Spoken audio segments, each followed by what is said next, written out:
Welcome, Professor Lip, to Series 1, Episode 5, where we're looking at atrial fibrillation being as easy as A, B, C. And in this episode, we're looking at risk factors for AF. Thank you, Trudy. And we're carrying on with the management or the approach to management of atrial fibrillation on the ABC pathway or the atrial fibrillation better care pathway. And in previous episodes, we've talked about A, avoid stroke, B, better symptom management with rate or rhythm control. And today we'll be talking about the C, and C refers to cardiovascular and comorbidity optimization. And for this part, we are going to focus particularly on the cardiovascular risk factors and comorbidity. And in the next episode, we'll be talking and focusing on some of the lifestyle aspects with regard to atrial fibrillation. Well, in terms of the cardiovascular risk factors, we could start off with the most common on a population basis, which is hypertension. And I think that's, and the risk factors for atrial fibrillation, just to name them, some will include things like hypertension, diabetes, coronary artery disease, or patients with a previous heart attack, also heart failure. But these are all risk factors that contribute to the development of atrial fibrillation. If in the presence of atrial fibrillation, they can lead to more atrial fibrillation related complications. So it's important to try and make sure that we optimize the management of all these conditions. So we'll start off, for example, with hypertension or high blood pressure. And it's important to control blood pressure well, because the evidence shows that if blood pressure is well controlled, it leads to less atrial fibrillation. And well-controlled blood pressure also is associated with the lower risk of atrial fibrillation-related complications, such as stroke, heart failure, also bleeding, and also mortality. And the simplest way to look at this is we know hypertension is associated with effects on the heart and the brain, on the kidneys, what is referred to by doctors as hypertension target organ damage. Now, in a sense, we can add atrial fibrillation to that list. And in patients with hypertension and target organ damage, the recommended blood pressure is to aim for something under 130/80 as the optimal blood pressure. And indeed, our research has shown that if you have hypertension, high blood pressure, and atrial fibrillation, we should be trying to aim for blood pressure control, aiming for a systolic blood pressure between 120 to 130, and a diastolic blood pressure, that's the bottom blood pressure when we measure blood pressure, under 80. So in simplistic terms, we should treat atrial fibrillation as another manifestation of hypertension-related target organ damage, aiming for blood pressure under 130/80. Let's turn to something else, diabetes.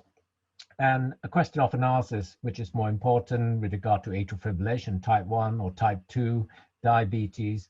Is it more important about the duration of diabetes, or is it the controlled diabetes?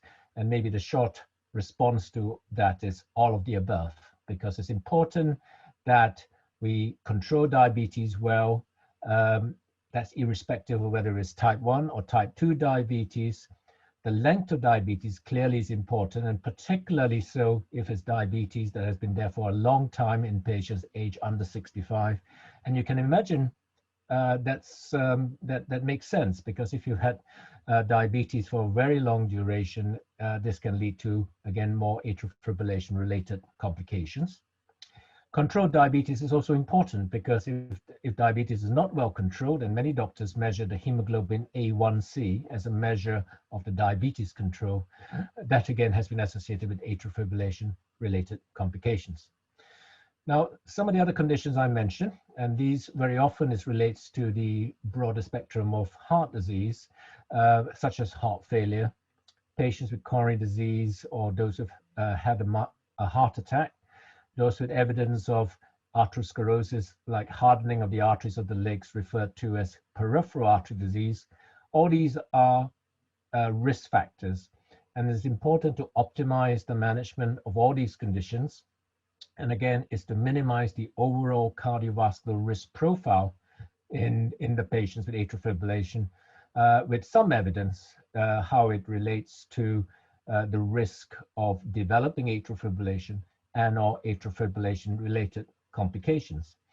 Now, one may ask quite justifiably, why are all these cardiovascular risk factors related to the development of atrial fibrillation and its complications? Well, to put in simple terms, many of those risk factors, cardiovascular risk factors, or the and comorbidities are all related to some of the mechanistic changes that lead on to the development of atrial fibrillation or complications. For example, strain on the heart with regard to dilatation or enlargement of the cardiac chambers. That's seen, for example, in blood pressure or after a heart attack, for example. Some of those conditions I mentioned, like heart failure, also related to things like inflammatory states or other causes related to the development of atrial fibrillation. Now, all those are, of course, cardiac or cardiovascular related risk factors, but of course, atrial fibrillation can be related to non-cardiac risk factors. And some examples include chronic lung disease, chronic obstructive lung disease, and a condition called sleep apnea.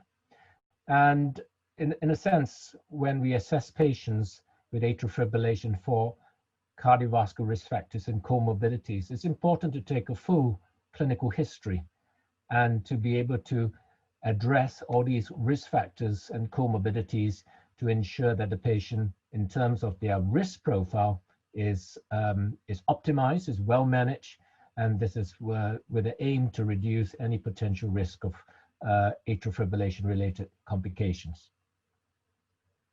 Thank you. Could you, I know lots of our patients ask, which comes first, diabetes and AF or AF and diabetes? Sleep apnea and AF or AF and sleep apnea? Well, in terms of, I think on a population basis, that there is evidence for diabetes leading to the development of new onset atrial fibrillation. I don't think there's a lot of evidence for atrial fibrillation causing diabetes, certainly not aware of that. I think it's worth highlighting that sometimes atrial fibrillation develops without symptoms, and the first time it's detected when they go, for example, with a diabetic checkup, or they have a complication related to atrial fibrillation, related to the other condition, and that's when the physician or nurse feels the pulse is irregular and do an ECG and atrial fibrillation is confirmed.